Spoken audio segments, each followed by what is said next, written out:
I thought we could start with really your family background, as we did when we spoke a few months ago.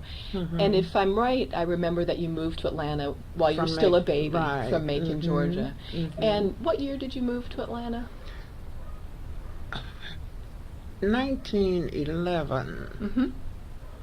I was born in 1910, and I was less than 2 years old when we came. I was something over a year old. And that's not your foot. No, So no. It's okay. And was the move for your father to become the president of That's Morris right. Brown? That's what brought the move on. That's right. And that was his last pastorate, Macon, Georgia. And what little of my life I lived there, I didn't get much of a taste because I didn't know that much what was going on. But from then on, most of my life has been tied up with the school and the church. He, when he was elected president. He had been to Atlanta and had attended both Clark College and Morris Brown. And then he was elected to be president of Morris Brown. And he brought the family, of course.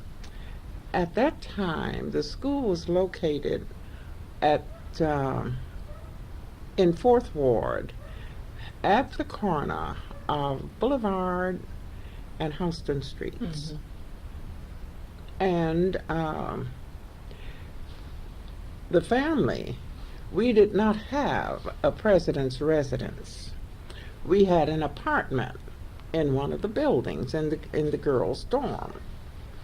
And that was an interesting situation. And do you know, I remember a lot of things because he was there, let's see now, he went there in 1911 and he was elected bishop in 1920. That's about 9 years, isn't it? And I remember things that happened there when we were living on campus, and people who were there in the school better than I do some of my own classmates. But anyway. What sticks in your mind as real vivid memories? Well, they all helped rear me, for whatever that's worth. It's no credit to anybody.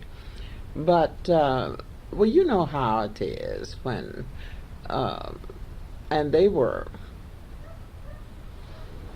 at all levels of education, really, and away in boarding school. And they just took up a lot of time with me. Of course, my aunt lived with us, my mother's sister, and she was the one primarily responsible for our care. But I mean, as we came in contact with people.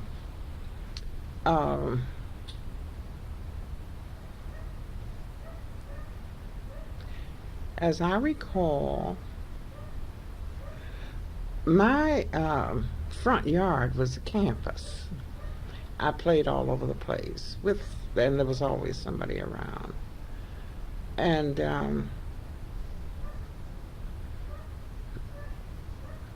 I started to school quite early. At that time, all of the colleges in Atlanta, and not only in Atlanta, wherever there were black colleges, carried all grades from kindergarten throughout, because public schools were not completely open. And so I started kindergarten in Morris Brown. And my mother used to tell me that was one way she could keep me clean, because I tended to get soiled, get dirty. But anyway, I went on. She just asked the kindergarten teacher to let me sit in there. She wasn't asking that I be enrolled. But I went on from there, and the teacher was very nice, and I enjoyed being there, and I did what others did. Well, getting promoted from kindergarten is no big deal. But anyway, I went on from there. And I started when I was 4 years old. And then from kindergarten, I went on to the elementary schools there, and it was called the Wheatley Grammar School.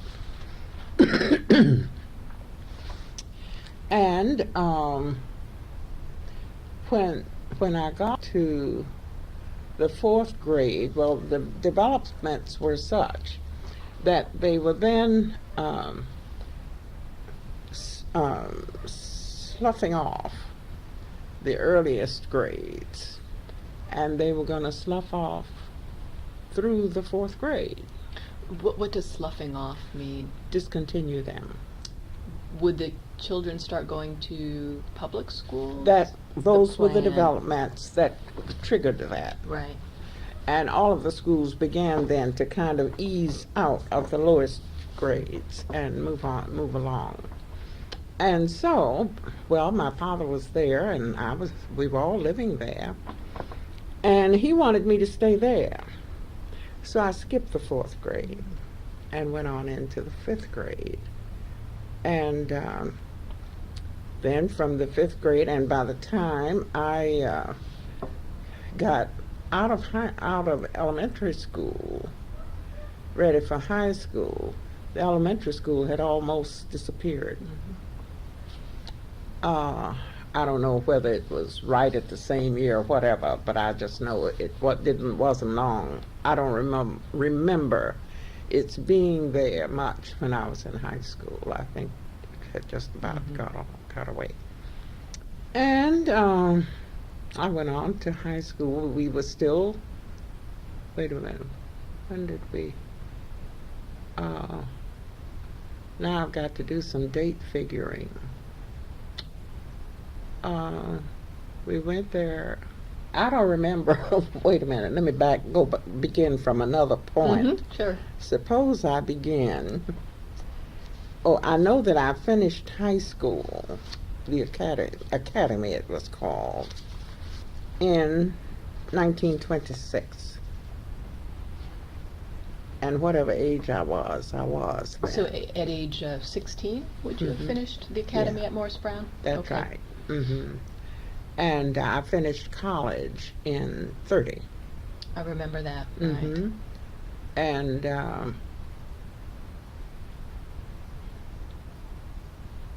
I think I was, wait a minute, my birthday was in May, and commencement was in May. And that was my 20th birthday. I mean, my 20th birthday year. And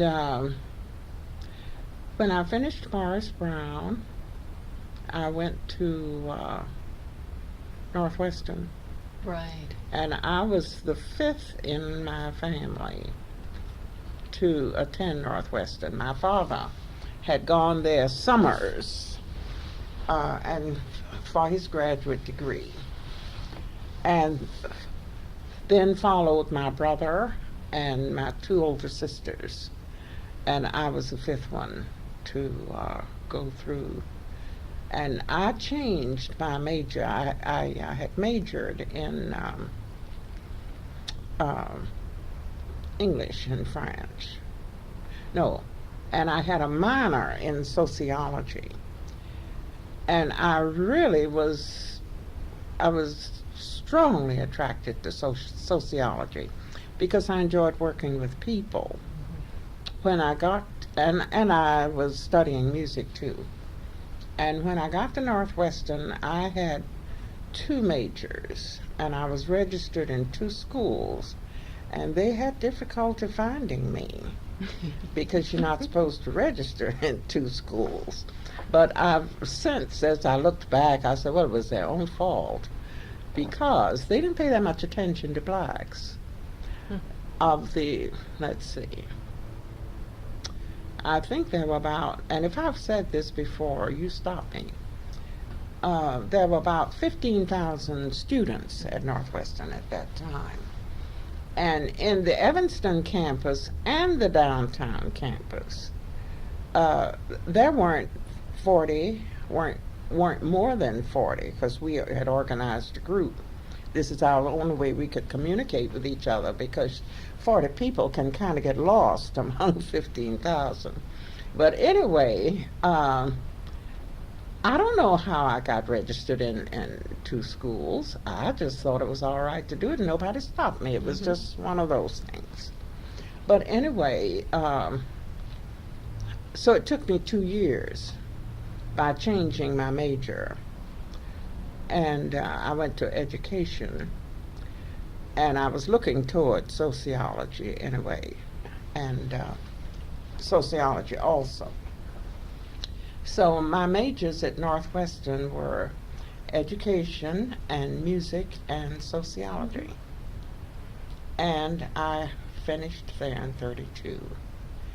I finished in the end of a summer, but the degree was not awarded till the next commencement. I'm interested in these your fellow African American students at Northwestern. So few.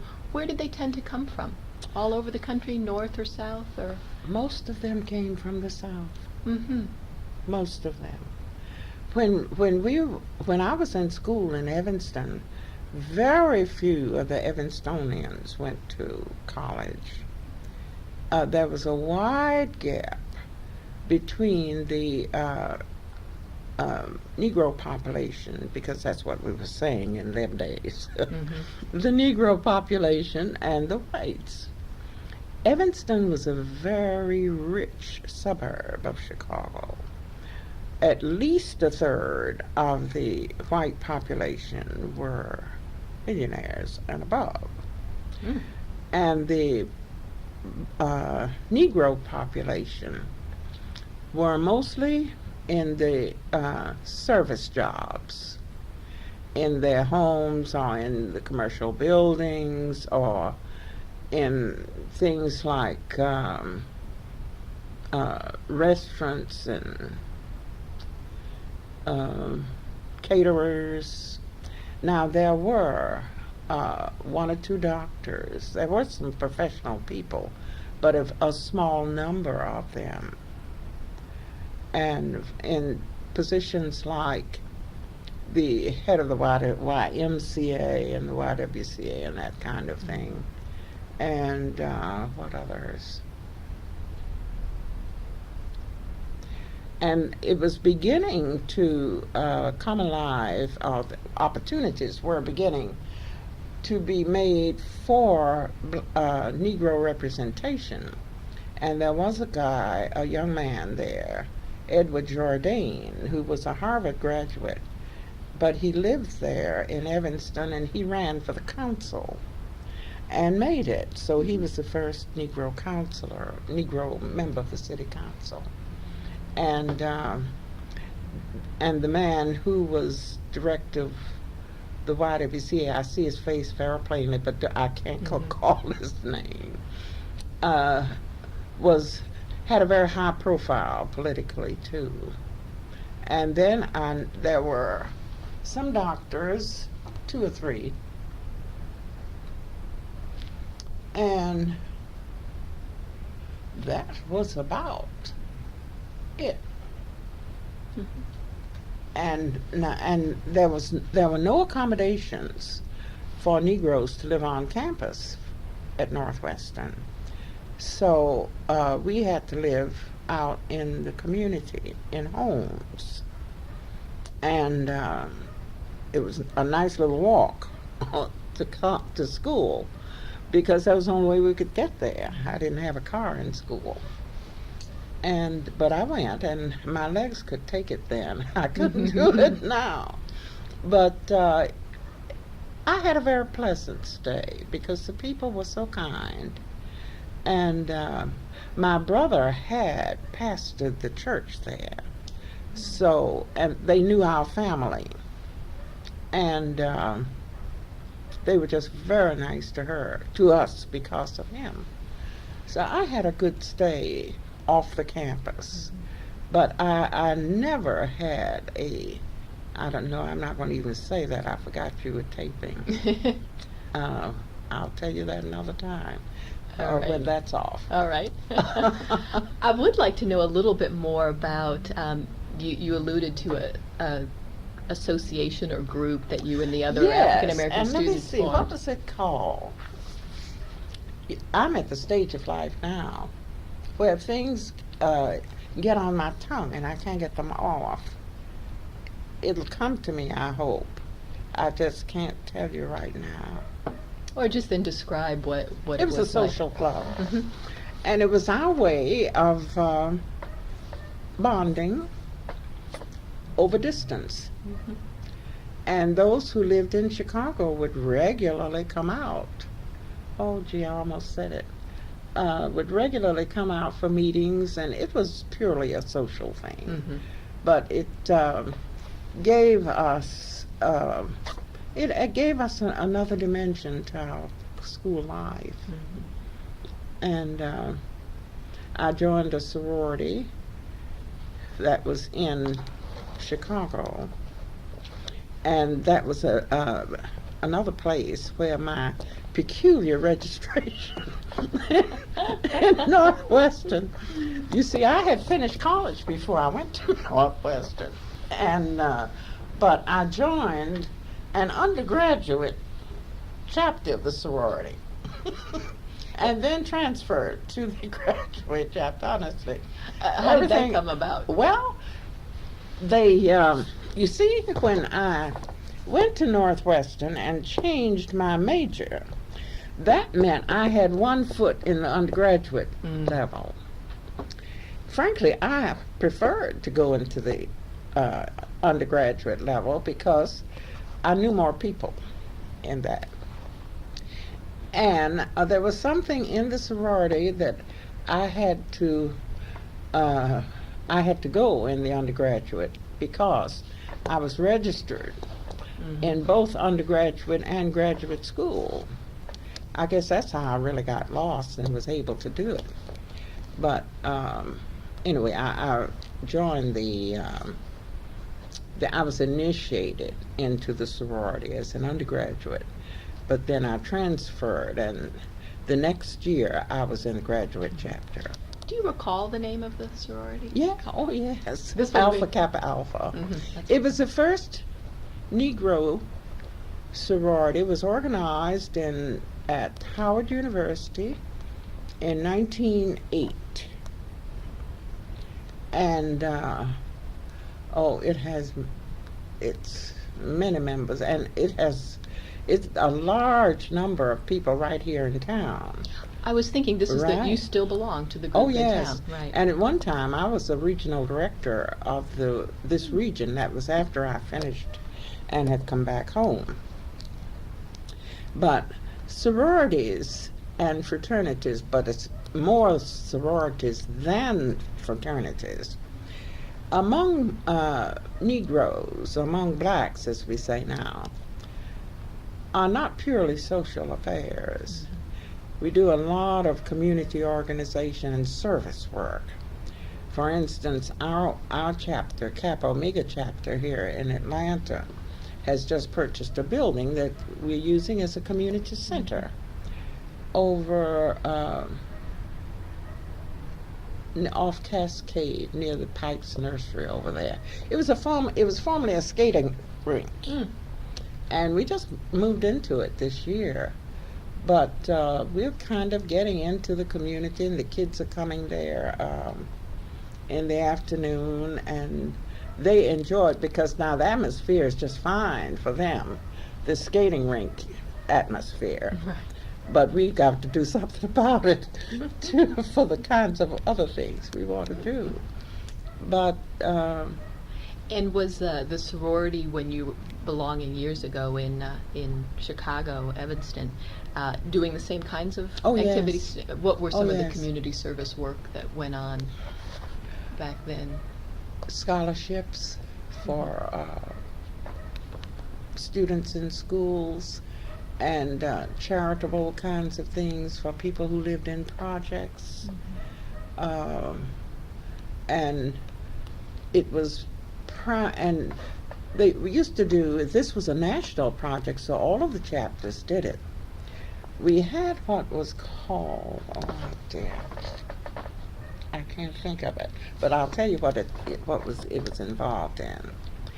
We went into the most deprived communities, and we got daughters who, not all of whom were familiar with the higher level of social cultures and behaviors. And each year we would have a 3-week program with them, teaching them some of the social skills, how to study, and, well, it was a cross between a finishing school and helping in their regular schooling. And it was a fundraiser. Mothers were very, very proud to have their youngsters a part of it. And they would raise money for the sorority, and this is how we funded it. And then we'd have a big fashion show to close out the, this is just downright annoying because that word keeps getting in my way, but I can't say it. Anyway, I lost my thought. The mothers would bring their children, and then the fashion show. And this was a high prestige kind of thing, and we deliberately did it that way. Because we wanted it to be. And we raised great money. And then we'd use that money for other charitable things, for the National Sorority, and the scholarships that all of the chapters gave. And about 8 or 10 years ago, we gave $500,000 to the United Negro College Fund. And we've given a like amount for the NAACP. And we do a lot of scholarships. We even have foreign scholarships that we sponsor. And this community kind of thing, for instance, in our chapter, we have a family project. And it's carried out up in Red Oak, Georgia. And these are the kinds of things that we do. Now, we do have one annual dance. And we have a what we call a relaxer that we usually have in June, and a family picnic. Those are the social affairs. Purely social. That's right. Oh, we have started doing this international night. And it's almost a Vegas kind of deal, but it's a fundraiser. And a pretty good one. When you were with joining the sorority in Chicago, you would have been in your early 20s at that point. Was that a typical age for young women to start joining an organization such as that? Well, most of the people who were finishing college were 22. So I was a little bit behind, a little younger. But I wouldn't say I was the only one. But I was younger than most of them. So young women tended to join about the time they finished college? Oh, in school? No, before they finished college. While they were in college. Sophomore year. Okay. Yes, they were online. And I missed that in my undergraduate days here. And because the sorority that I wanted to join was not at the school at that time. And I had a number of friends in 2 other sororities. And So I just waited, and I knew that if I went, I knew I was going to Northwestern, and I knew if I went there, the Alpha Kappa Alpha was the one I wanted to join. So I just waited and I joined it. I want to backtrack for just a minute because we've sort of moving to your education and what you were Right. doing afterwards, and backtrack and ask you a couple of questions that I thought about as we were going along.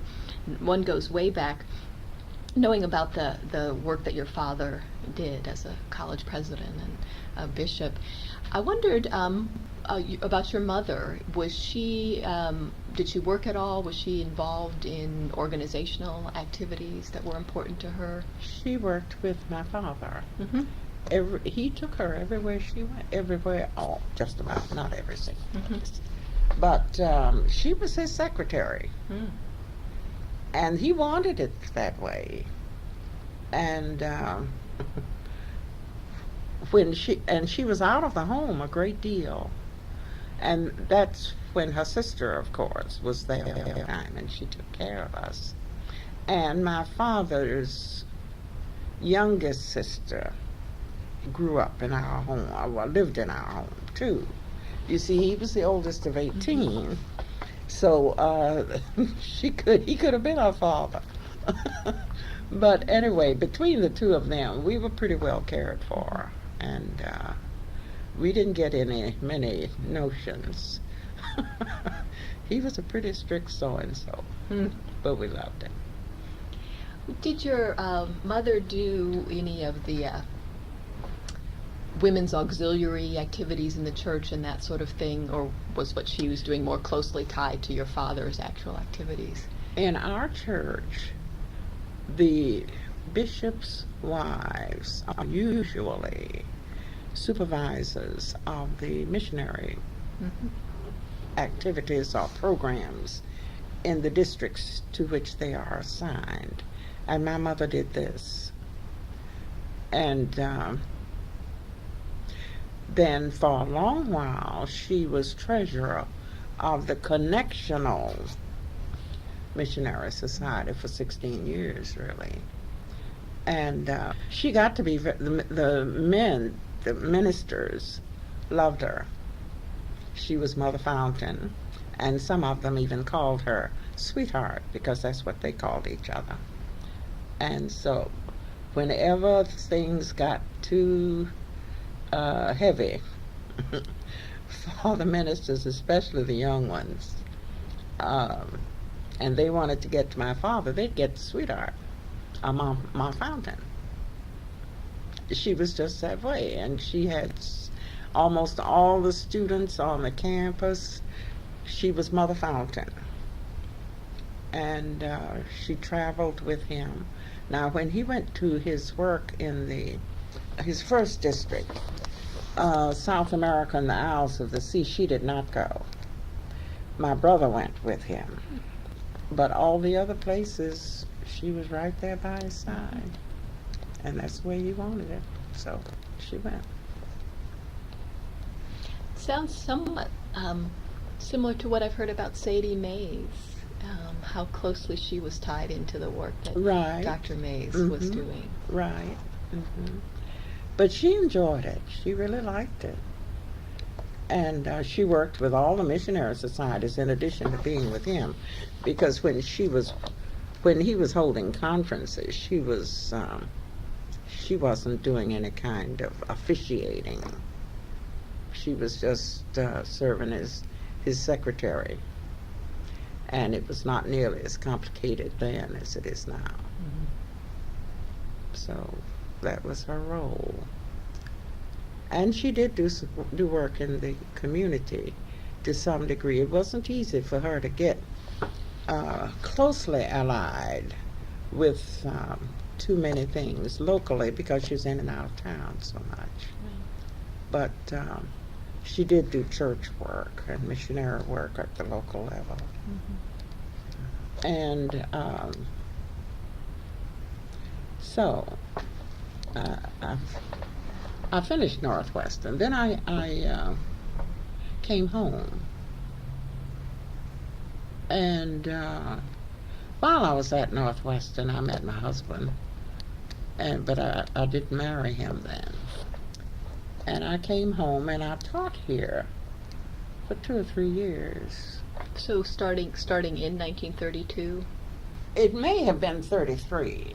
I didn't start immediately. I started in the middle of the year. Mm-hmm. My first assignment as a teacher was an interim assignment at Washington High School. The English teacher he was doing some graduate work and he went on sabbatical. And I took his classes for that time, that semester, and then the next year I was given a permanent assignment at Howard High School. And I taught there for 2.5, 3 years, something like that. I taught a lot of people who are around in Atlanta now, and there's one. And I taught high school kids. My first class, this interim class that I was assigned, was a senior high school class, and it was the accelerated class in Washington High School. So there really wasn't that much age differential among us. They were an excellent class, and I was extremely fortunate to have such a good class to cut my teeth on. And one of them is a radio disc jockey now. Some of the doctors here and attorneys. And So continue with what you were saying. would you like something to drink? Oh, Hurry. you were describing your teaching Yes. at Booker T. Washington and then at Howard High School. Right, and I remember when I was at the Y, I had begun, after I had come back home. And one day, we had activities for teenagers there. And I was in the lobby, and who would walk in but one of my students, former students, with his child. I was so glad to see him. Mm-hmm. And I said, now listen, I'm just going to say we were in school together, and I won't say who was facing whom. And we just made a joke of that. Of course, they all knew better. But he's a disc jockey, still is. And what's his name? Do you recall? I don't want this in there. Okay. I'll tell you when you get through Okay. with that. So make a note of it. I'll tell you. And I'll give you another name, too. Anyway. Actually, you're mentioning mentioning the YW in Atlanta makes me think of your wanting to get down some information about your work with the Metropolitan Chicago Y when you went back up there. Mm-hmm. So we can get to that in a minute Okay. after the teaching. Well, it really comes next, more or less. Wait a minute. Yeah. I was I was at Chicago Y before I came home. Mm-hmm. So And after teaching here for a couple of years, then you moved back up to Chicago. Is that right? My husband lived in Des Moines, Iowa. Mm-hmm. And he came here, and we got married and went to Des Moines, Iowa to live.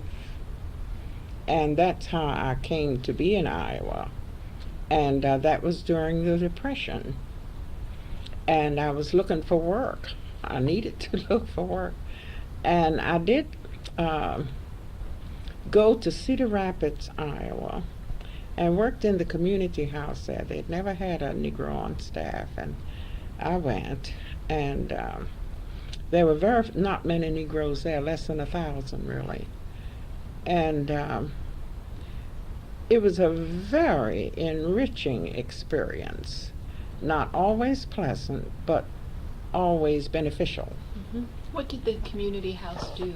The community house was it was called the Jane Boyd Community House, and it was a place where kids could come after school for recreation. They had teams for boys and girls, and they had first aid classes, and I started a music group with them, and clubs, very much like a YWCA program.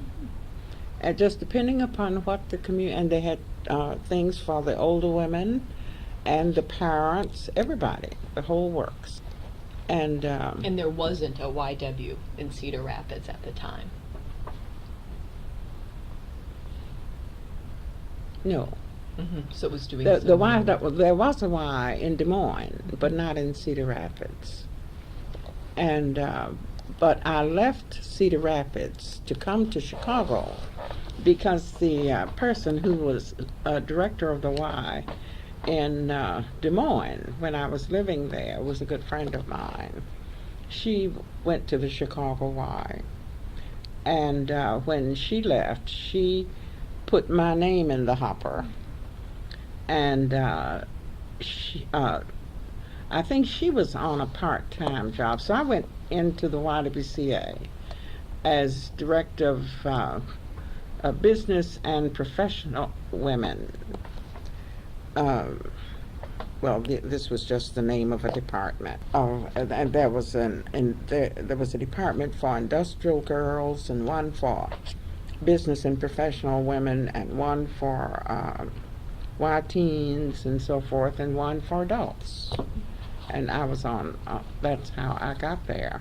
And so I left Cedar Rapids and went to Chicago. But when I first got to Cedar Rapids, I never heard of the place. Didn't know that there was such a place in America. But anyway, evidently they had not said very much to the black community, the Negroes, about my coming. Now this is in Cedar Rapids. In Cedar Rapids.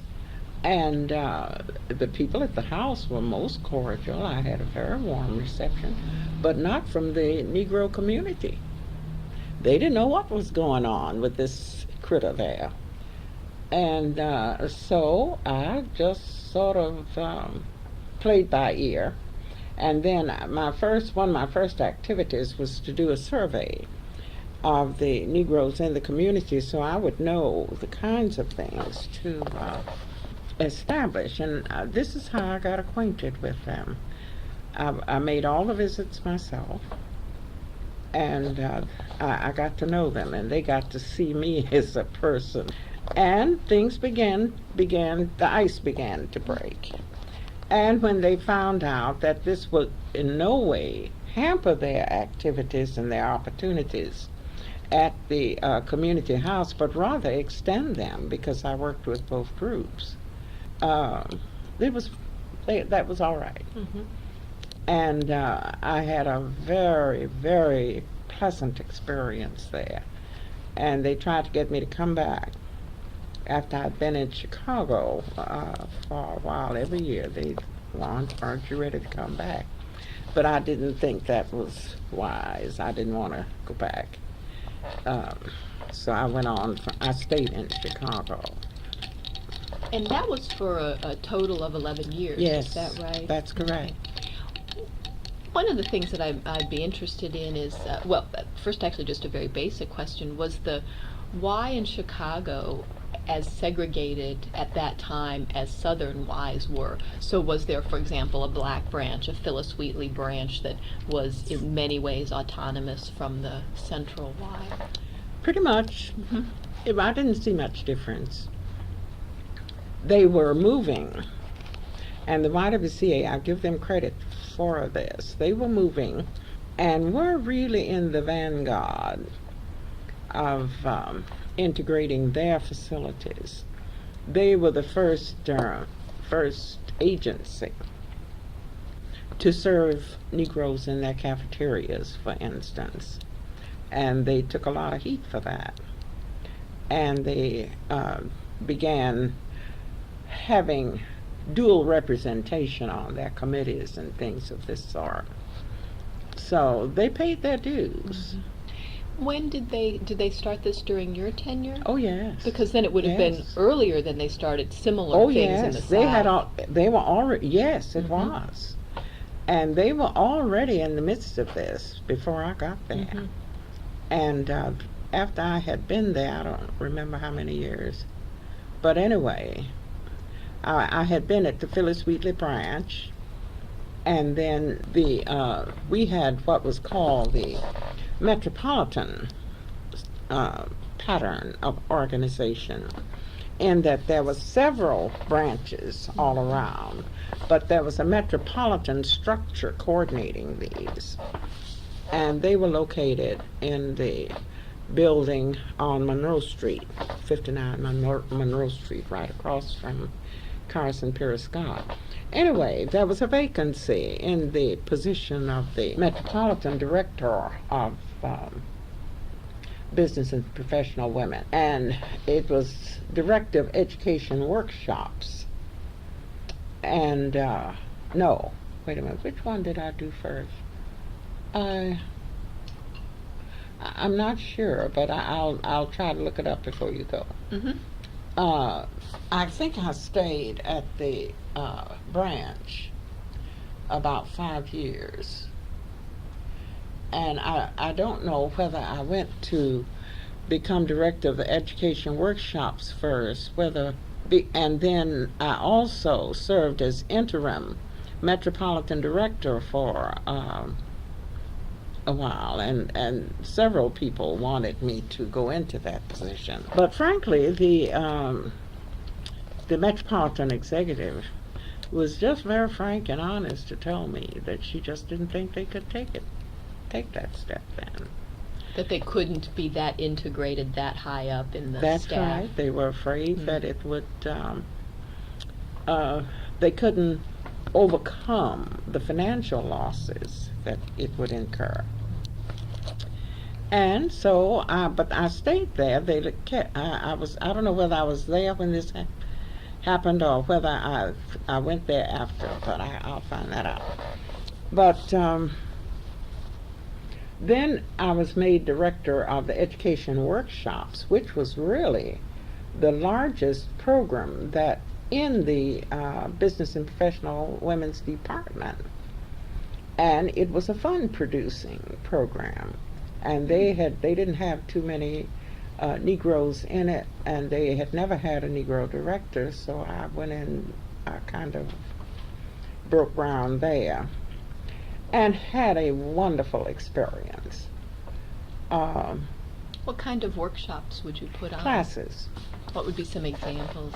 Okay, they ran all the way from bridge through creative writing, psychology, whatever there was an interest for. We had some handiwork classes, we had modeling classes, we had secretarial kinds of areas, because we were right down there in the loop, and most of the people who came were young women who were working in the loop corporations and the department stores or whatever, right around there. And it was very convenient for them to come right across the street from, because we were right at State Street. Wait a minute. No, we were right at Wabash. Monroe and Wabash, and State was another block over. But most of the buildings ran whole blocks, so it didn't seem like much. And we were just a block from the lake. And I also directed the camp for the Business and Professional Women's Camp. And I don't swim.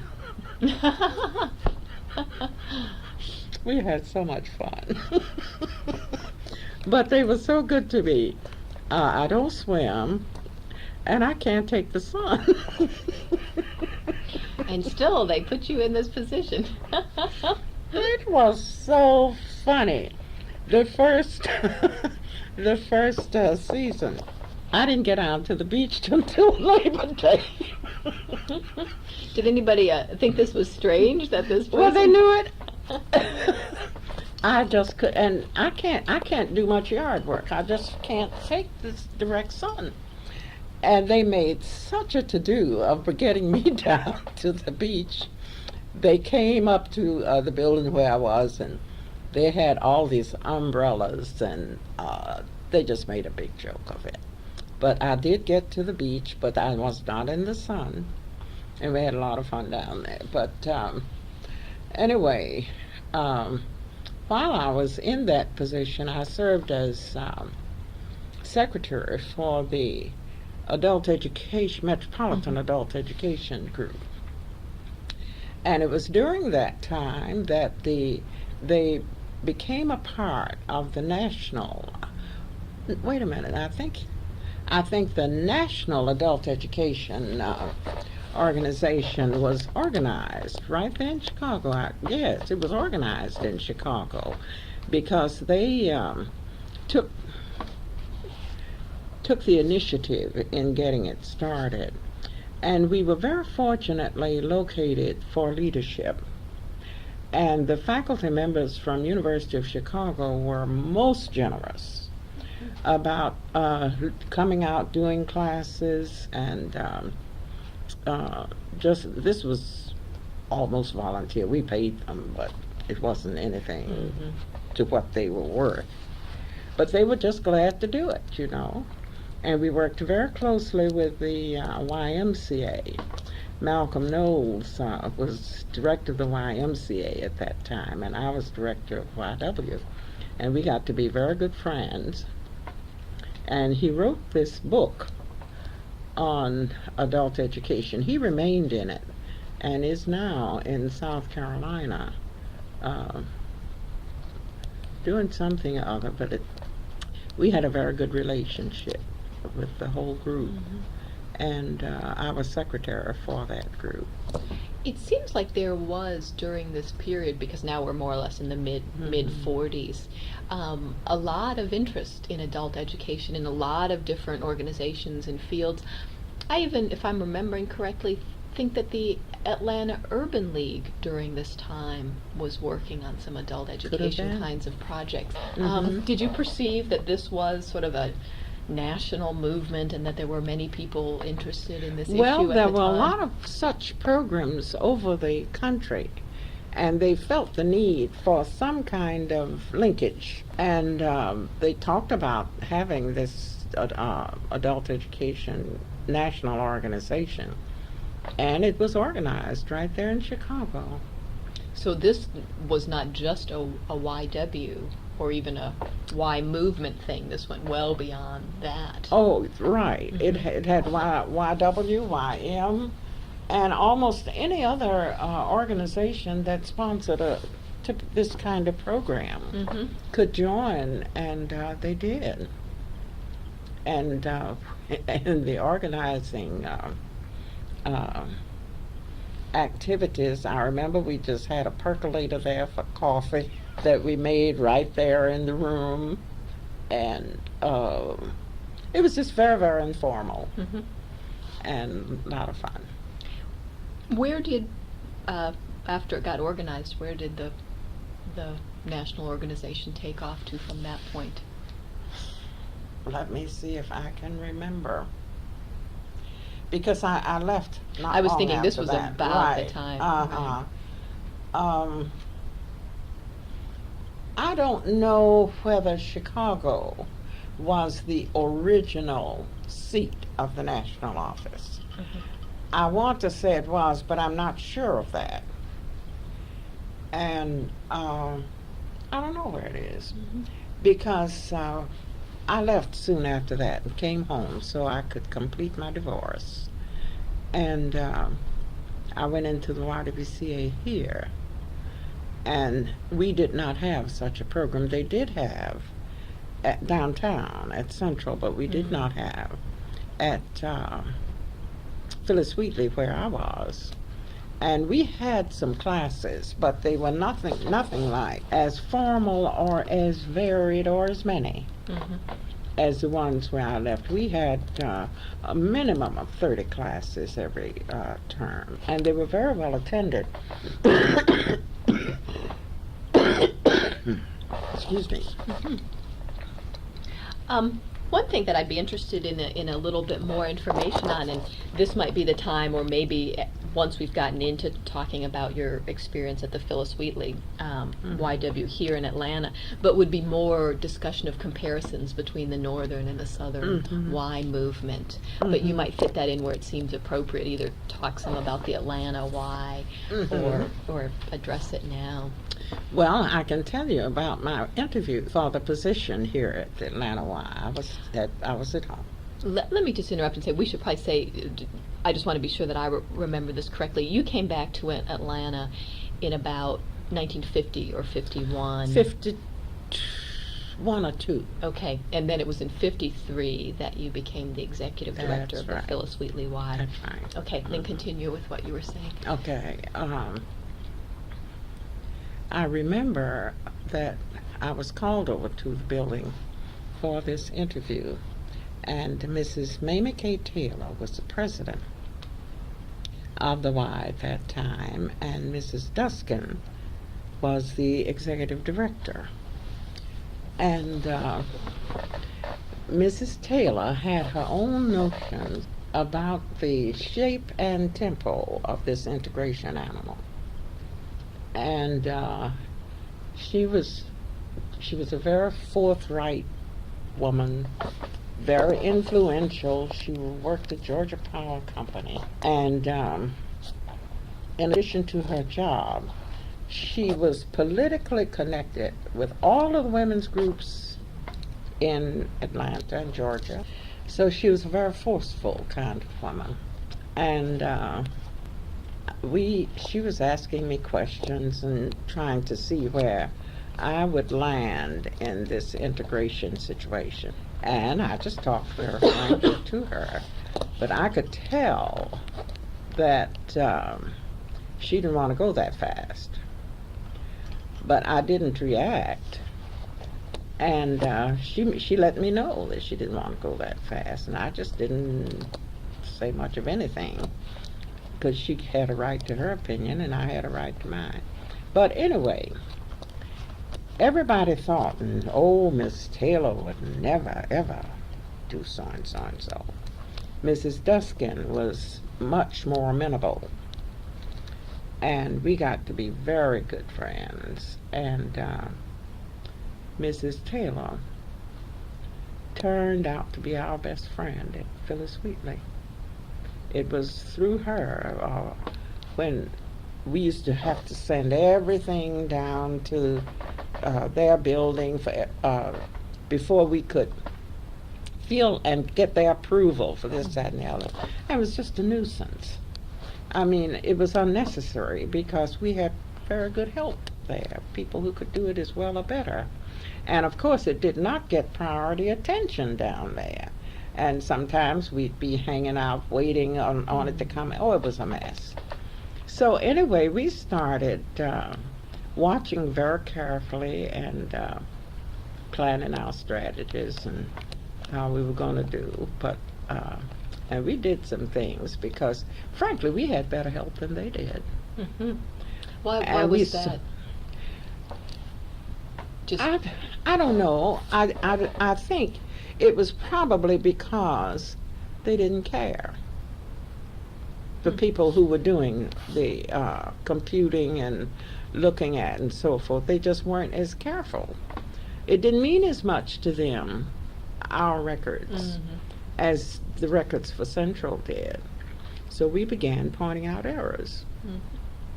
And we pointed out in committees and wherever it was there.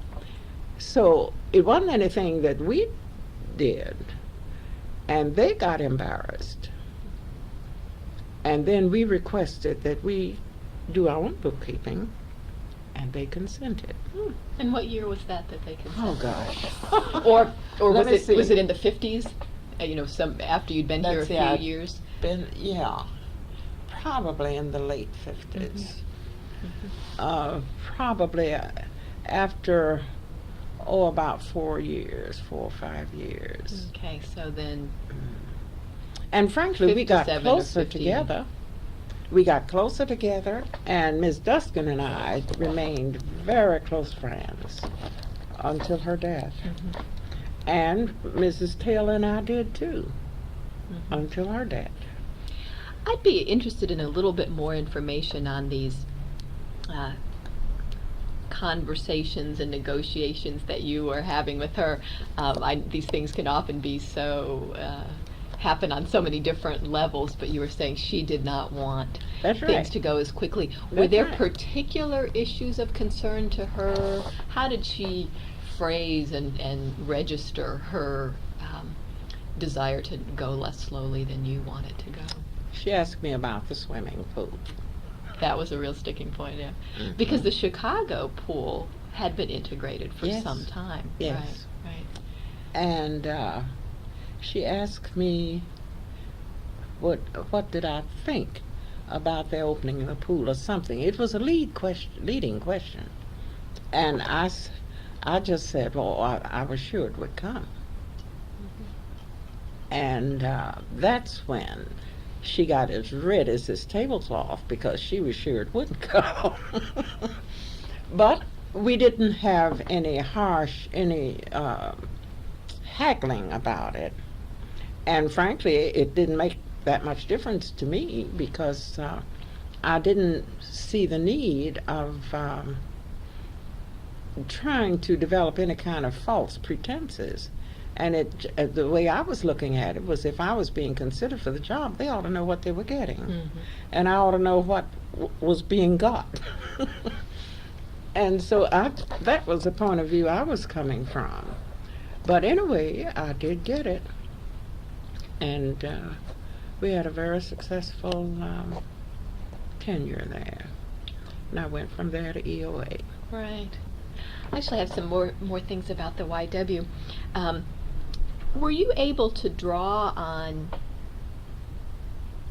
ideas or models of the way you'd seen things done in the Chicago Y, in a northern Y that was a little further along on some of these issues, to help in the Atlanta situation? Yes, I was. Because while I was in the Chicago Y, there was a union there, and that was another thing A union? that Mrs. Taylor and I stuck on, yeah. But the Chicago Y was really quite, in quotes, liberal. And the union was organized while I was there. And I chaired the grievance committee. And I remember when my father was in town for something or other, and he was staying with me, and I snuck out of the house about 5 o'clock that morning to go get on the picket line. Because I know that I would have spoiled his day if he had known where I was. But anyway, it went very well. And we were with the CIO. They were not together then. They were two separate unions, competing unions. And this was a jurisdictional dispute at the residence, the YWCA residence on North Michigan Avenue. And frankly, the union representatives said they thought it would be better if the women from the YWCA did walk the picket line, because the men from AF of L would be least likely to, they would be more reserved in any attacks that they might make.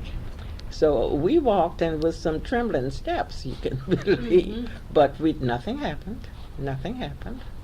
And we went right on, and the union, we did get the union, we had the vote, and I chaired the grievance committee, and I learned a lot. It was very, very educational for me. What were the lessons that you learned from that? Well, negotiations, and more about people, and how they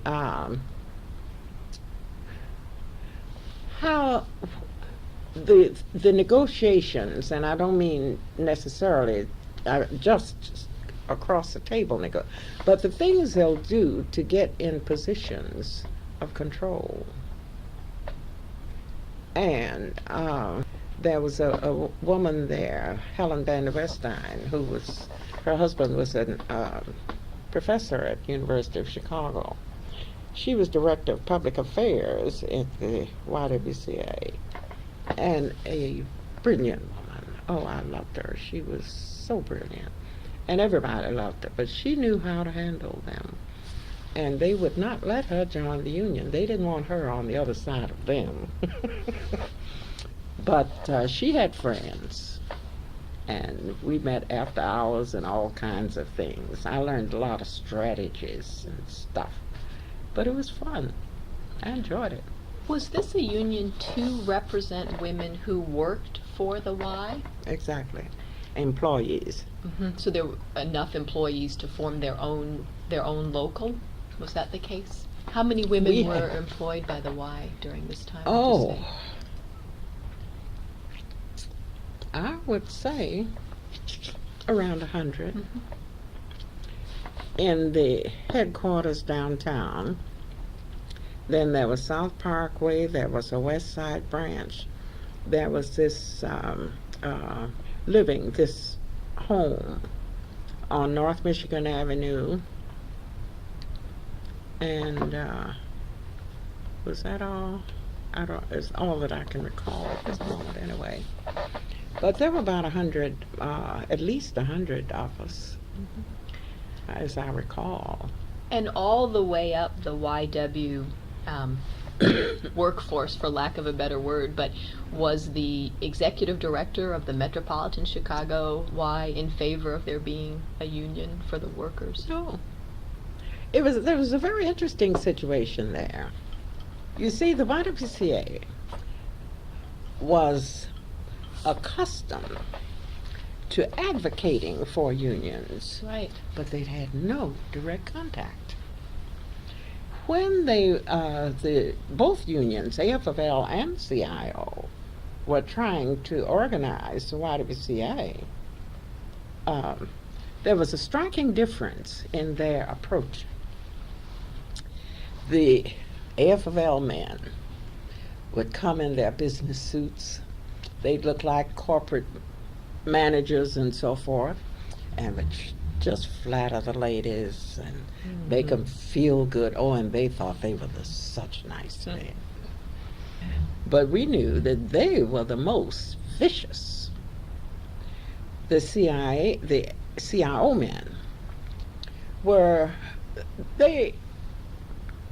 much more ordinary, but much more genuine and much more straightforward than the others were. And this was the reason that my friend, well, our friend, she wasn't just mine, our friend, Mrs. Vandiver, she did not like how the women were being used by AFL. And she felt, because she was quite well acquainted with unions, and she felt that it would be, they were in for a very, very rude awakening, because part of the reason, a very great part of the reason that she tried to help us was to protect them. It was not a thing where she was trying to undercut or anything of that sort. She wasn't that type. But she was trying to protect them from themselves, because they were just on cloud nine. And the representatives had done their work quite well. In this case, meaning of the AFL. Yes, Mhm. yes. And they weren't even inclined to listen to any of the things if anybody tried to tell them differently. So that's when she helped us. Well, it was a little underhanded, but we did feel that we knew that she's a person, was not a disloyal employee. She loved the YWCA and she loved them. She was really just trying to save them from themselves. But anyway, we went and we were trembling. But we walked, we held our heads high, didn't say a word. They taunted, they did all kinds of things. We didn't open our mouth. And who was doing the taunting? AFL. You see, Right. both groups were there. Mm-hmm. And we were walking and declaring ourselves for CIO. Mm. And this didn't please them at all. Is that finally how the vote went to Yes. join the CIO? Yes. Mhm. That's how it was when I left. Now, I Right. didn't keep up with it after that. So had they actually formed the local by the time you left? Oh, yes. Do you recall yes. what the name of the local was? I don't know. We were not the only ones in the local. We were just Okay. a unit of the local. And I don't know, I don't recall at this point any other name than YWCA employees. Okay. And the FFL did not want us to be in the same unit as our maintenance workers, and we wanted to be there. And that was another thing that they, because frankly I think they did not treat the maintenance, the Negro maintenance workers very well. And we wanted to keep them with us so that we could carry the load for both factions. I wondered if also that was a reason for going with the CIO, since Yes. they had a reputation Yes. for working with black workers better. That's right. Mhm. That's right.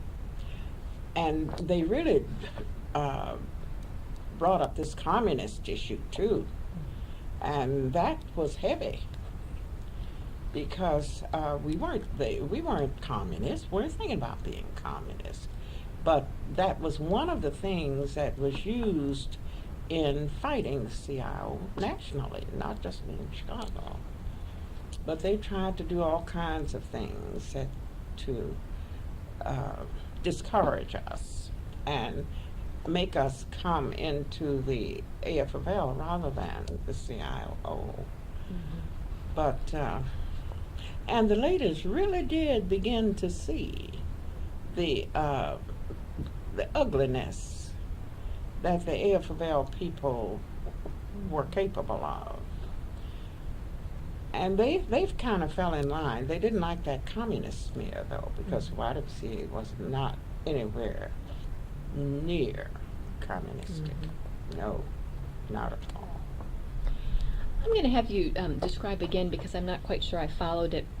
In terms of joining the union, all the way up the ranks of the YWCA employees, all the way up to like people at your level as directors, and then up to the executive director, all the way up were people equally in favor of joining a union? Not every single person wanted to join the union. Some of them were taken by this communist business, and it was respectable to object on that grounds, and they used that. But we had enough to get the swing the vote. I don't know how long it stayed that way, because that really was not the way either one of the unions operated. But the CIO was much more lenient and tolerant of the idea and would have let us do it in order to get us in there. Now they may have kicked him out eventually, but we were, even so, and we were aware of that. But at least they would have had some experience of seeing how it could work. And so we went ahead with that. Mm-hmm. But I don't know, I look back over these 2 centuries that I've lived, and I guess I've had a lot of different kinds of experiences, but I've enjoyed every one of them. I really got something. I wouldn't want to give up any one of them. Mm-hmm. None of them. Just following the union theme that we were on, because you mentioned that McKay Taylor did not think about unions the way that you did and the way you were used to coming from the northern situation. What in particular did she have to say about unions, or how did that? She called them communistic. Same thing. She just had the same kind of position that many of them had, and she was not the only one. But there were enough of the others, and frankly, we had we had built up quite a case. They could not say if we couldn't do it, because we were doing it. And they were really making the job doubly hard for us, because we had to do it twice. Once going down there and then go over it again and probably change it to get it right after it came back. But it didn't just stay there and poison our relationships. And we got along much, much better when we had more autonomy. Mm-hmm. Because we were carrying all of the responsibility without the benefits. Right. And when you're saying we now, the women you were working with here in That's Atlanta right. at the That's Phillis right. Wheatley Y. Mm-hmm. I actually do remember from our last conversation, you're stressing the autonomy issue and the Mhm. taking over the bookkeeping as Mhm. one of the highlights of your time at the Phillis Mhm. Wheatley. And it seems like there's so many things we could talk about for this Mhm. period, but I thought maybe the way to approach it would be to say, what else is very memorable from your tenure as executive director of the Phillis Wheatley? What issues or events stand out in your mind?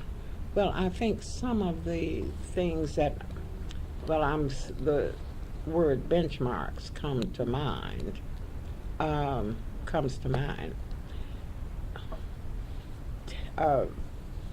Achieving more autonomy for ourselves, the membership drive, and a stronger base in the community than we had formerly had. And we had some very good years with the YWCA. It was very interesting too when we first started with this membership drive. The ladies in the YWCA just thought, it wasn't ladylike to raise money. And they all had men, the trustees, you see, to carry that ball for them. We didn't. And so they ran a very polite and ladylike membership campaign. This being at the Central Right. Y. Mm-hmm. But it was separate, completely separate, the two were. Well, then one of our staff members, our health director, was married to a guy in the regional office of the YMCA, Dunbar Reed. And Dunbar was the one in the YMCA who helped the local YMCAs with their membership drives, and they really know how to do it. And so we got close to Dunbar through Anna, his wife. And he had worked with YWCAs before in Kansas or Nebraska, somewhere out there in the Middle West. And he wanted to help us. And he was, we were very fortunate that it was much more normal for there to be some tension between YM and YWCA employees. And here was reaching out to us, and we were reaching out to him. And he literally ran the campaign for us, and I tell you, I learned a lot from him. But he enjoyed it. He'd leave the YMCA and come over there and work with us. And we began to, we didn't raise that much money, but the fellowship and the strengthening of the YWCA in the community was just invaluable. It was, those women would come to those membership meetings, and we just have so much fun. He ran them like they run them in the YMCA, And they were so happy and so pleased. And we would have 200 or 300 of them working, and they were just wonderful. And then when Central saw what was happening, at first they kind of criticized us and looked down their noses at our getting help from the YMCA. But he wasn't charging us. And his wife was on staff. Mhm. So they kind of let it alone. And after a couple of years, they wanted to know if they could join us. What kind of techniques for membership drives did he teach you? Well, how it should be organized in the first place. Yeah, how to organize it into teams, and teams into sections, and sections. Then there was a level above that, kind of a coordinating level. And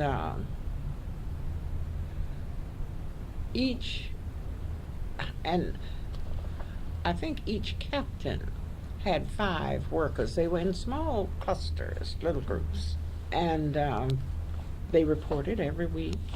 He developed the forms for us.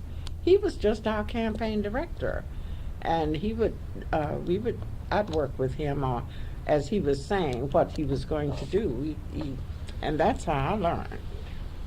But it was run just like a YMCA campaign. But we didn't raise the kind of money that they did, because we did not have the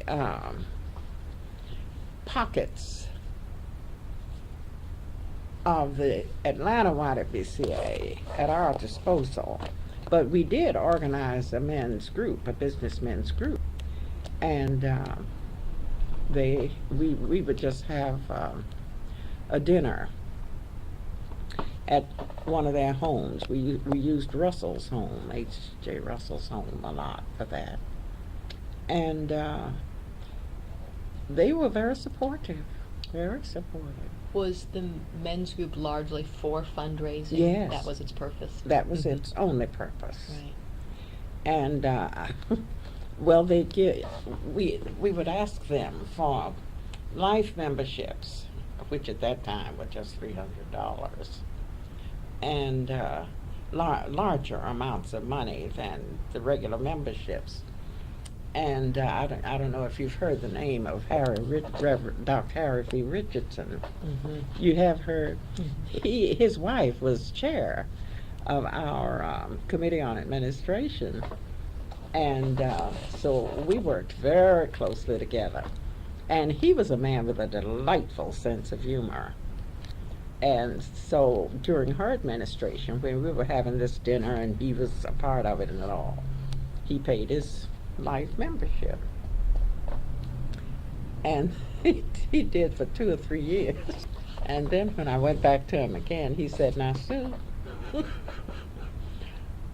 I don't have any more lives left."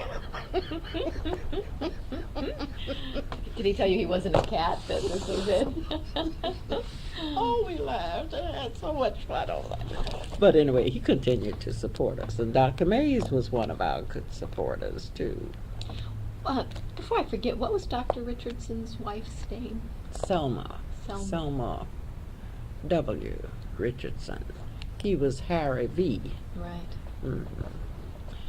Yeah, I was so sorry to see him leave us. One thing I'd like to go back to, just for curiosity's sake, you mentioned that it was not normal for there to be good working relations between the YM and the YWCA, and I wondered why that was. Well, I don't mean that there was enmity.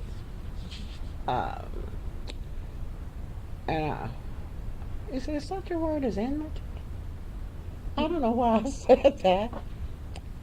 It wasn't like enemies, Right. because there was a good relationship at board level, Mm-hmm. and many times at local levels. That just depended upon the individuals involved. But I think one of the bases for it was that women will go into a men's organization much more readily than vice versa, than men will come into a women's organization. They knew this, they knew it was an advantage, and they did everything they could to hold it. Because the women would just, they were the backbone of their drives too. And we were a threat to them, or any YWCA, or any initiative at all that would try to get them to do differently was not in their best interest. But they were friendly, and they couldn't do a thing about Dunbar because he was over them. He was at the regional level.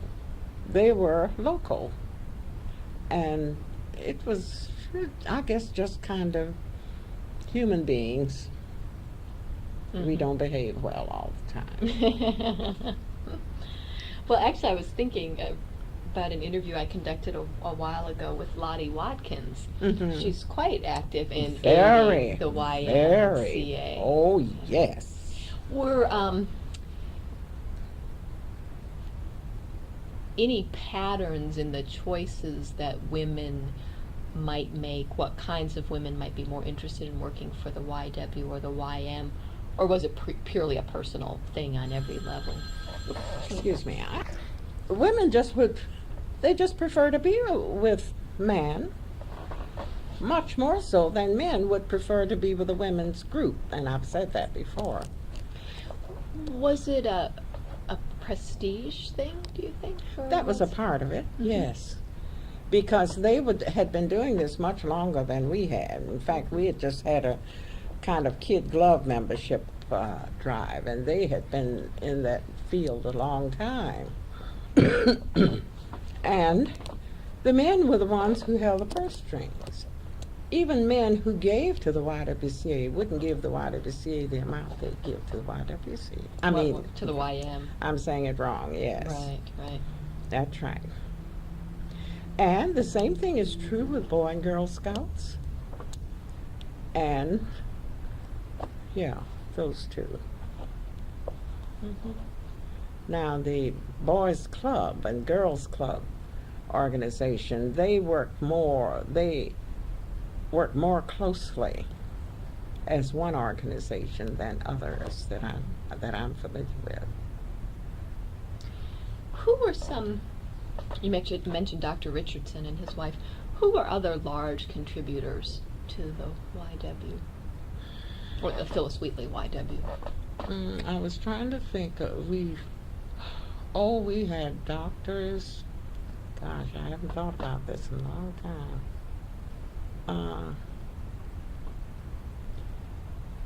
For these dinners that we would have to kind of kick it off, and we didn't have men going around soliciting individual memberships.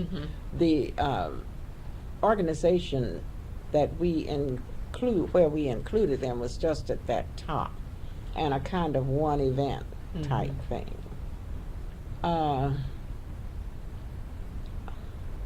Just about, let's see, who were some of the others? Several doctors and attorneys. All of those who were prominent at that time, many of them, not all of them, but many of those were always very good to the YWCA, and some of them, where their wives were working in the YWCA, were more generous than others. The two that I mentioned, Dr. Richardson and Dr. Mays, were the two because they were active with us in more ways than just that. And I guess that's why their names have come. Have stuck, right. Right. But, as I said, Mr. Russell always let us have it at his home. And I don't know whether he paid for those things, and I just don't remember.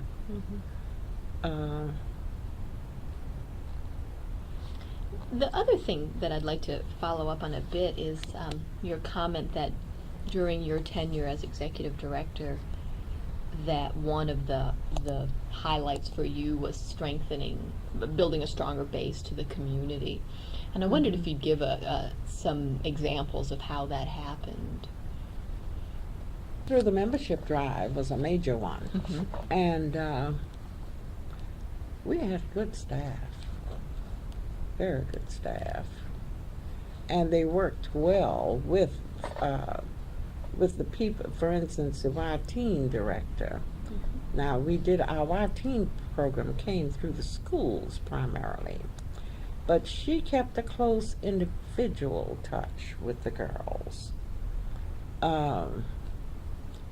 And the industrial girls, those who were not in offices and so forth, they just had a strong fellowship. They did things together and still do.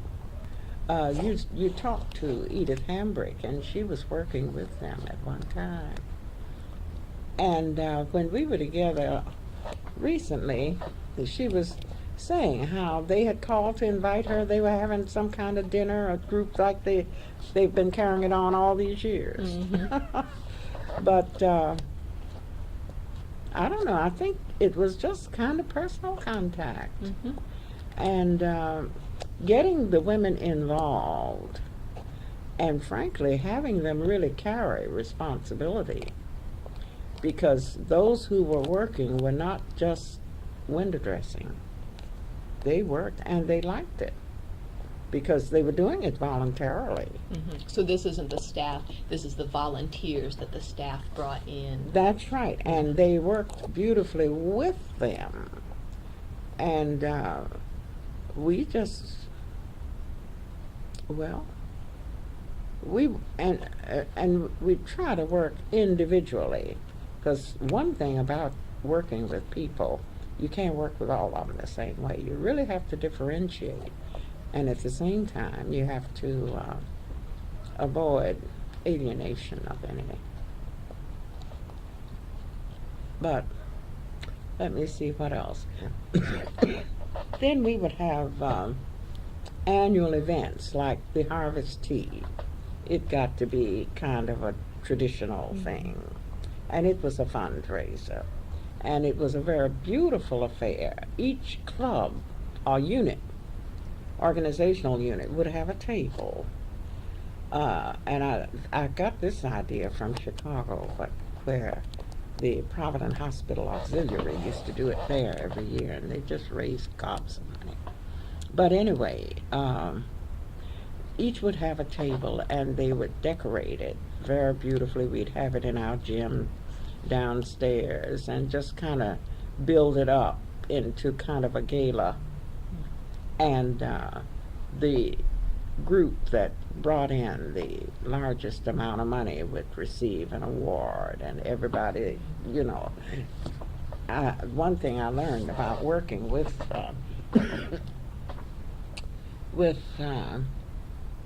people, people like to get things. It doesn't have to be an Oscar, and it doesn't have to be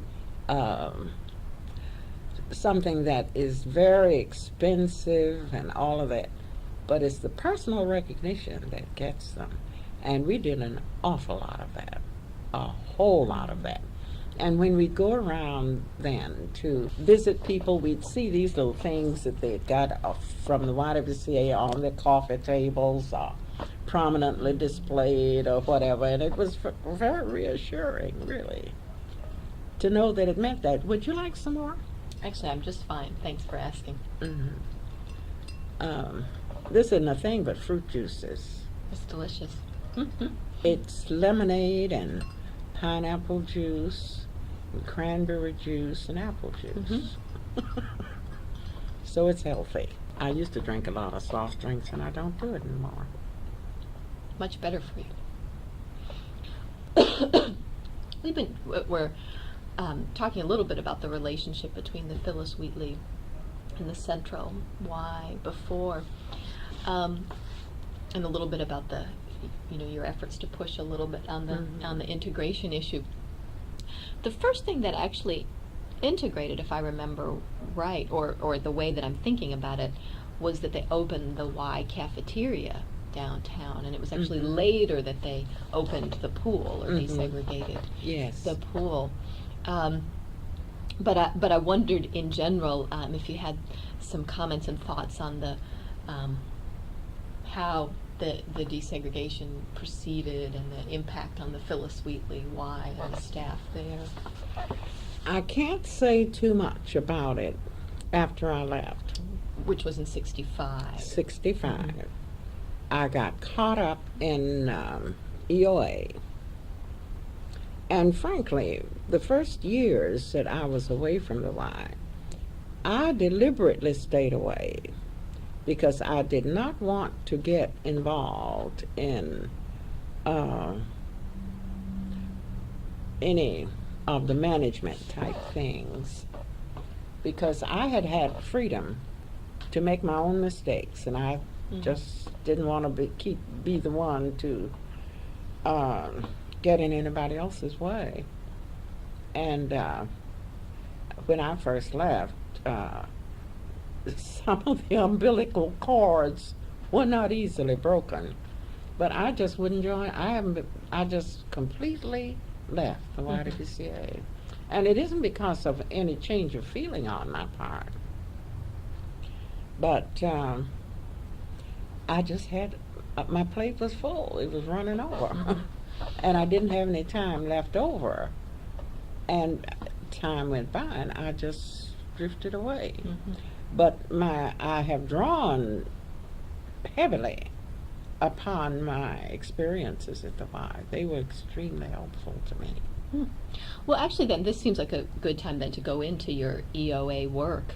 And was there carryover there? Oh yes, I used a lot of it there. My first job in EOA was establishment of the center. They were just getting set up with their various centers, and I was hired to set up one at the corner of George Avenue and Reed Street. And centers here meaning one of the neighborhood service centers, right? That's right. That's right. And what year did you do that? 65.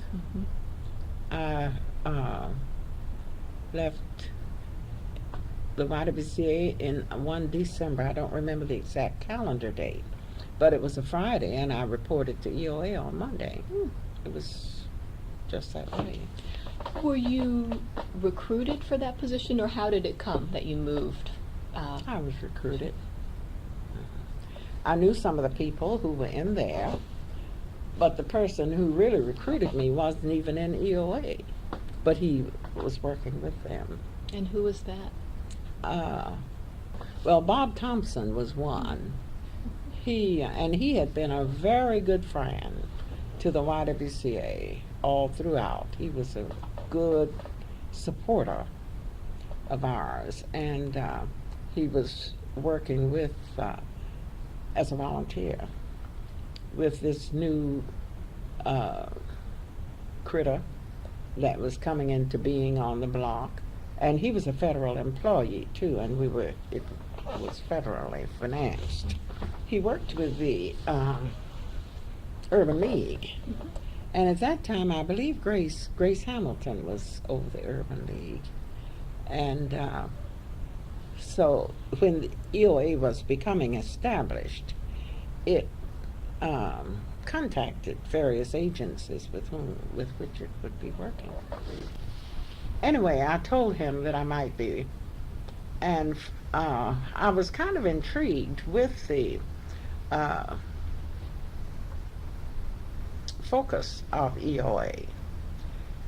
And when they made the offer and asked me to send in an application, I did, and I was accepted. And Edith and I went the same day.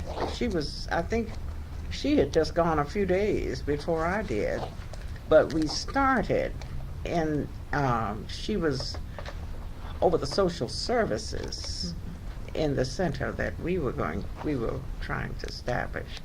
So we worked very closely together from, well, in setting up that center. Mhm. One thing I want to ask you about, just because it recently sparked my curiosity, and it would fit right in as you were just getting going here, but I just realized recently that Frankie Adams would have been, she was right there at the start of EOA, but she left soon afterwards. I wondered if there was much contact. But then what struck me as interesting was that she was with the Chicago Y as well at one point. Yes. Did you know her in both locations, or? Well, no, not in both locations.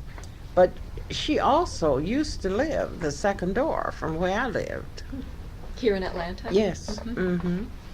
And I had known her for a number of years. And I really should say, along with Bob Thompson, Frank Adams, because Frankie was already with EOA. And she just called and told me and said, I think you ought to go. But anyway,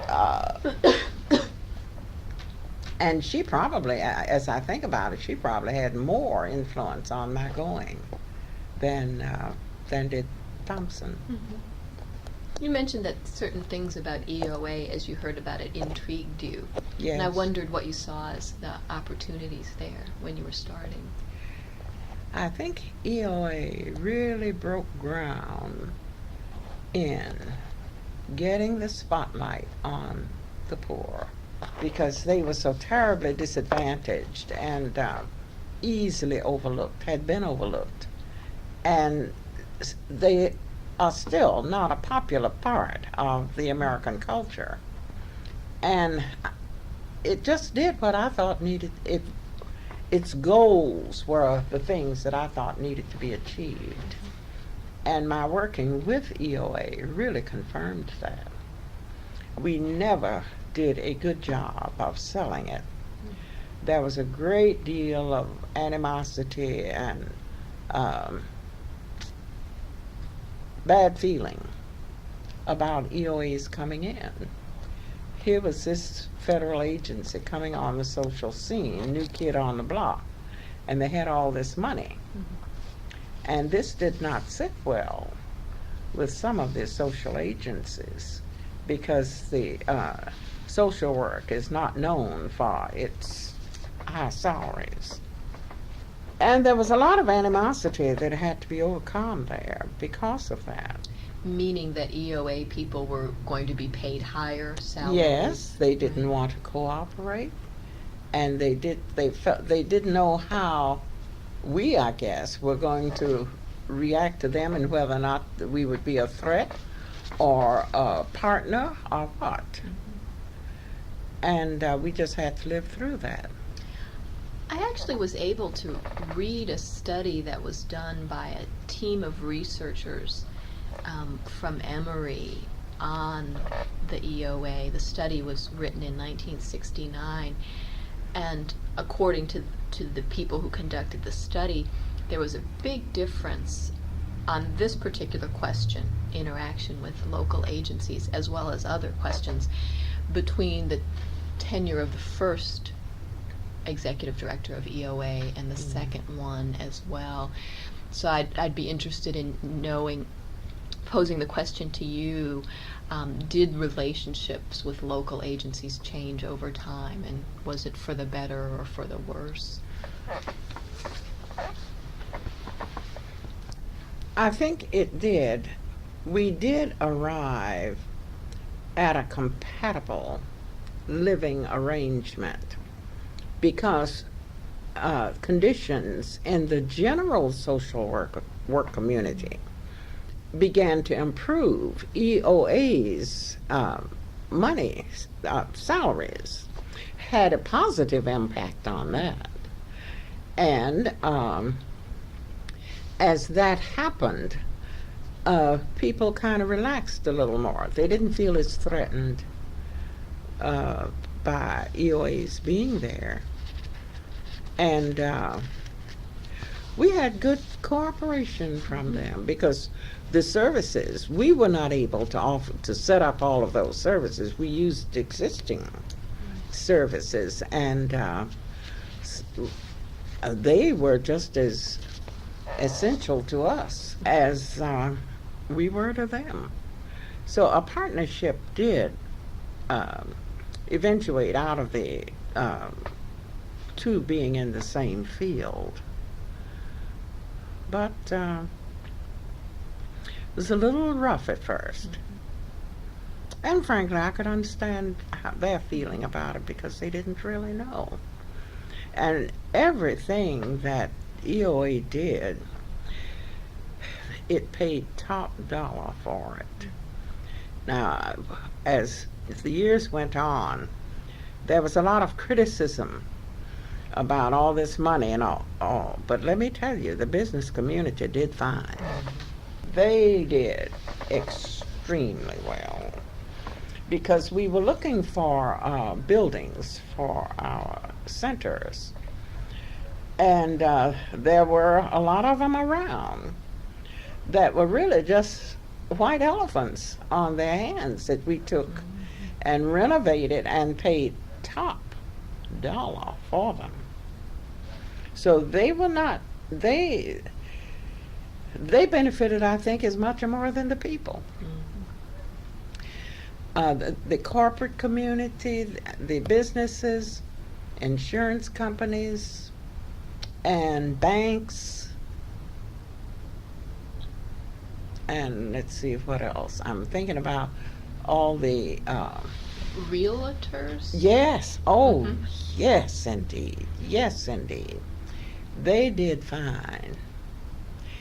But even with that, they were quite willing to use EOA, but they still didn't like its being there. I don't think we ever would have got it if had the decision been up to them. But they were quite willing to profit from it, and profit they did.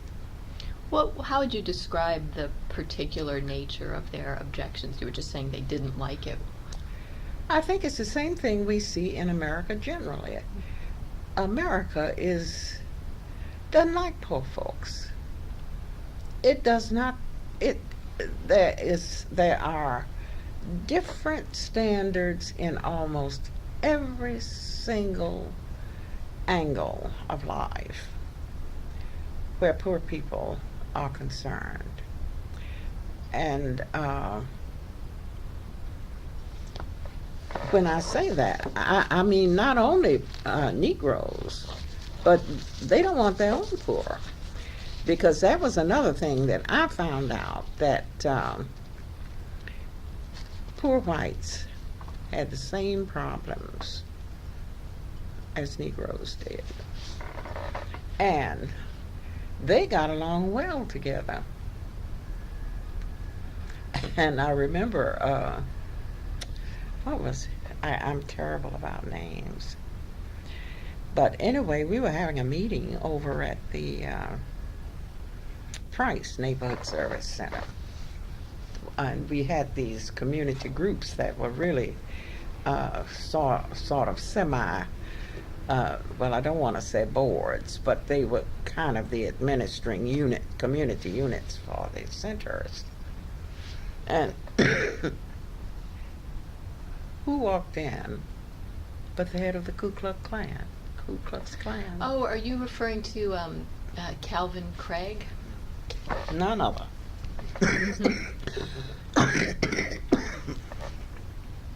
I am referring to Calvin Craig. And you know, when he walked in, people didn't know quite what to think. He just came in and sat down and participated and got along fine. Eventually he became quite involved in model cities as Oh well. yes, So, oh yes, oh yes. I don't think his heart was changed. I don't think his mind was changed. Right. But that was the role he chose to play. And then, in addition to the salary differential that people did not like, it was a power struggle. I'm thinking about the Model Cities program. Have we used it up? Nope. Oh. We're doing well. I'm thinking about the Model Cities program. You see, EOA was seeking to empower these citizens. And because that's the only way they could help themselves. They had to have something to help themselves with. And the politicians were threatened by this. And that was another thing that was so interesting about working with people in the neighborhoods. We didn't have to teach them anything about politics. It was instinctive. Many of them hadn't even been downtown to Rich's store, or never been to City Hall for other than paying taxes or whatever.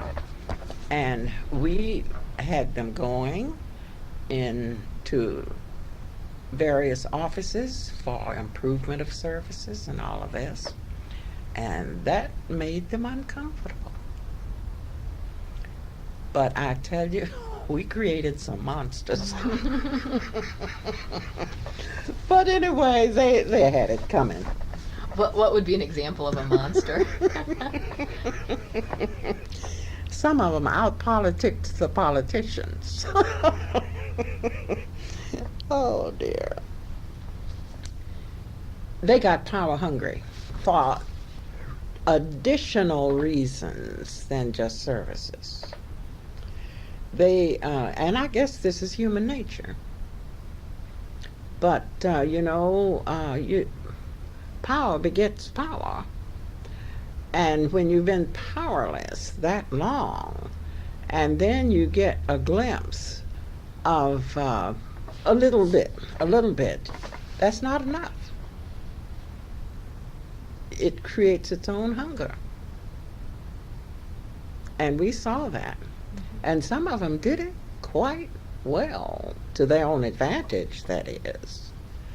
And in the Model Cities program, John Calhoun was director of our community organization.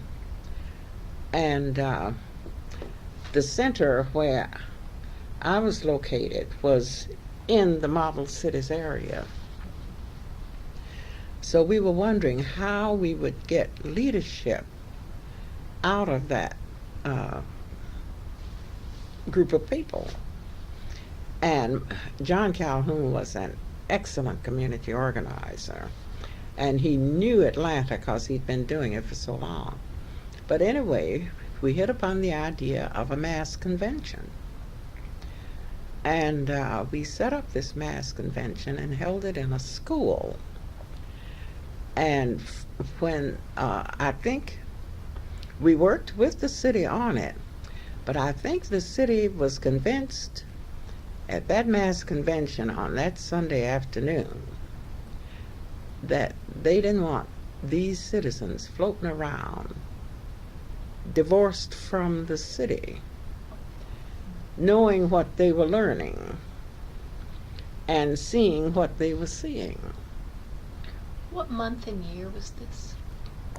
It had to be either 65 or 66, because I was only at this center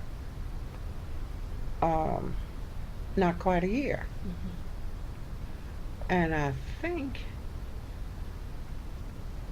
I don't know. Okay. But I started to say that I think I did it while I was located there. But when I left there, I went downtown and was still connected with the centers. So I don't know from where I was operating. Right. It may have been once you'd moved downtown, only because I think that the Model City funds Mm-hmm. didn't come until after Mm-hmm. the federal government had given up most of its Mm-hmm. role in this case, the Mm-hmm. EOA. I may be wrong about that, but in my mind, Well, and Model I don't- Cities come somewhat later. I think you are right. I think you're right, because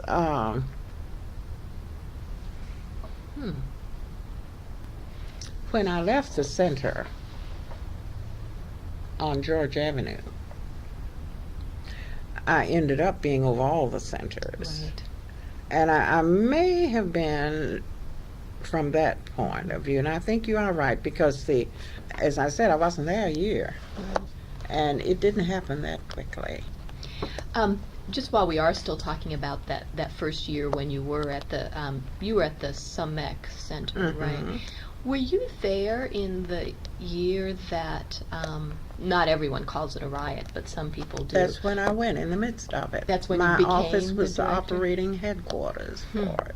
Operating headquarters for the the city or riot your group? control. The city used the QV neighborhood Williamson was on the city council then. He was the first Negro on city council. And I knew him. He was a realtor. And I had known him quite well. And he came right over.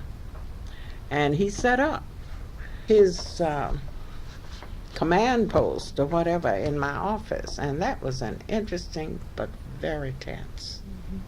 It was an interesting experience. And we had direct contact with City Hall, Mayor Ivan Allen. And they let him know, he had arranged this kind of communication before he came to us, that he wanted to know everything they were planning to do before they did it. So if there was anything that could be done or needed to be done, there'd be time to do it. And I remember one of the things that we learned was that Ivan Allen was coming over, was going to come over, and he said he would be riding, and there would be officers with their rifles and things to protect them. And QV hit the ceiling. He said, whatever you do, don't you take a gun in that community. And Ivan Allen didn't quite understand this, but he listened. And so they may have had guns, but they didn't show them. And when they did get over there, they shook the car and did things to provoke. But nothing happened. There was no violence at all. He just went very quietly and talked to the few who would converse in a rational way, and got things quieted down. But if he had taken if they had gone over there showing all the heavily armed and all, that would have just set it off. But he was very well. QV was used to working with him. With Ivan Allen. Yes, because he was on city council and all. And they had good rapport. So that was averted. Did the I know there was so much commentary at the time, and I think this actually happened both within the people like the mayor and white businessmen and white politicians, and I think to a certain extent black politicians such as QV Williamson too. People seemed somewhat surprised that a riot had happened in Atlanta, even though they were happening in other urban centers. Did you have that reaction? Well, I'll tell you what was going on in the community. That during that time, the stadium was being built. And that was one of the most neglected communities in the city. And some of the street, and they had been just put at great inconvenience to accommodate the building of that stadium. So all of that was there, just ready to be ticked off. It was not a normal situation. They had been asking for years for more lights on the street. Couldn't afford it. Never got it. None of the representatives that they'd had just cared enough about it to do. And then when they started building that stadium, at one corner we counted 14 lights. And this is what they had to be looking at, while some of the streets, because all of the streets, it's a very old part of the city, and the streets are very narrow, and some of them could not bring their cars to their homes because they had been made one-way streets, and there wasn't room. And this was a real inconvenience. And they had protested it, and all the money was going to the stadium. So they did not like that stadium. And we used to call it our magnificent neighbor, because everything, they were just pouring money into it, but they couldn't service the neighborhood. This was one of the reasons that we were trying to empower them. And when we take groups down to the planning offices, just like any other citizens group would go, it was just an entirely new experience. They never dreamed, and they got a few things from that. And that's when their thirst for power. And it wasn't, I'm calling it power, but really, they were the rights that they'd been deprived of. Because other people went down to City Hall, did all these things, and they got plenty of services. But these were just shut up. Earlier, you'd made the comment that as you started working with people in the community, you found that they were very politically savvy and knew what was going on. Do you recall some of these community people that stand out in your mind as having been especially active in the Summerhill and Mechanicsville neighborhoods? They called him Deacon Peters. He was the chair of our community. I can't even call what their names were. And Edward Moody, both of whom are dead, and Mrs. Laborde. Wait a minute. No, that was in another connection.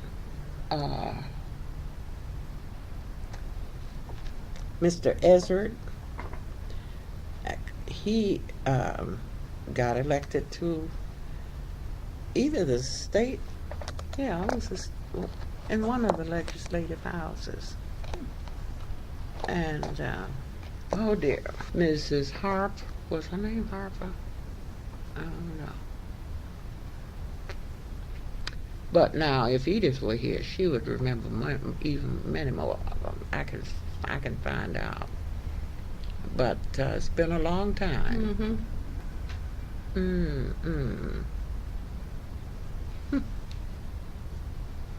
Did Maddie Ansley come out of that neighborhood? Yes. Okay. Yes, indeed, she came out of that neighborhood. She was one of them. She was a live wire. Yes, indeed. She's a product of Summit. And Ethel Matthews is Ethel, yes, ma'am. Yes, ma'am. Price Center. I think. Price Center, so not the Summit. Well, we kind of joined. I mean, the areas joined. Ethel Matthews was more closely related to Price than to Summit, but we knew her.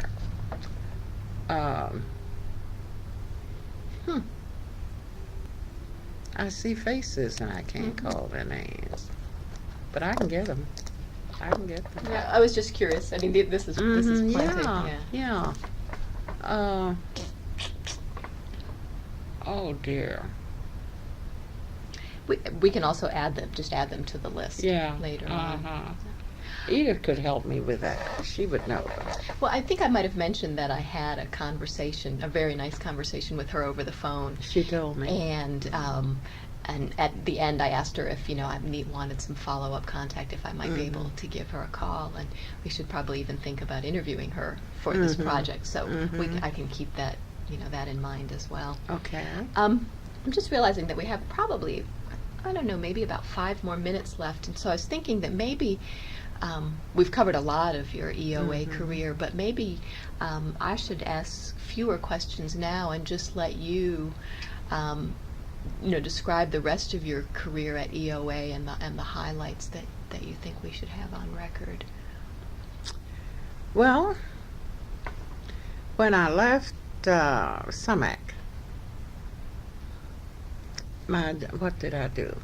I was made coordinator of special services because at the headquarters level, there were these people in the special program areas who coordinated the people in those areas in the centers. And they were called program specialists. And I coordinated them. And then my next job was I was assistant to the director of neighborhood service centers. And when, oh gosh, I can't call, I see his face as plain as day. Oh goodness. Anyway, when he left, he went for something else. I think, yeah, he was assistant to another level. And I became director of neighborhood service centers. And I was there for quite some time. And then the personnel job became available. Director of Personnel for EOA? Right. Mhm. I asked for it. I had not had a job where I could work regular hours, and I can't tell when. I didn't in the Y. I didn't in EOA, and frankly, I wanted to get off the street and not be on such a big hunk of the clock. And Bill Allison was executive then. And I told him that I'd like to have it. So he let me. In the last few years I was there, I worked from 9 to 5. First time, and I don't know when, but I enjoyed it. And let's see. While we were personnel director, we revised the policies, updated them, which is what we were supposed to do. We had 2 kind of major overhauls. And I worked with the agency grievance committee, personnel grievance committee, and Dr. King was the chair of that. And we used to laugh because we never lost a case. Honestly, Dr. King was the sweetest thing. But they just couldn't handle him. And I knew him because we had been neighbors. And his name was on my father's will. And he was just a dear. But he was Daddy King. He really, to everybody, that's the role he just automatically assumed. And they used to say, listen, when are you folks going to lose a case?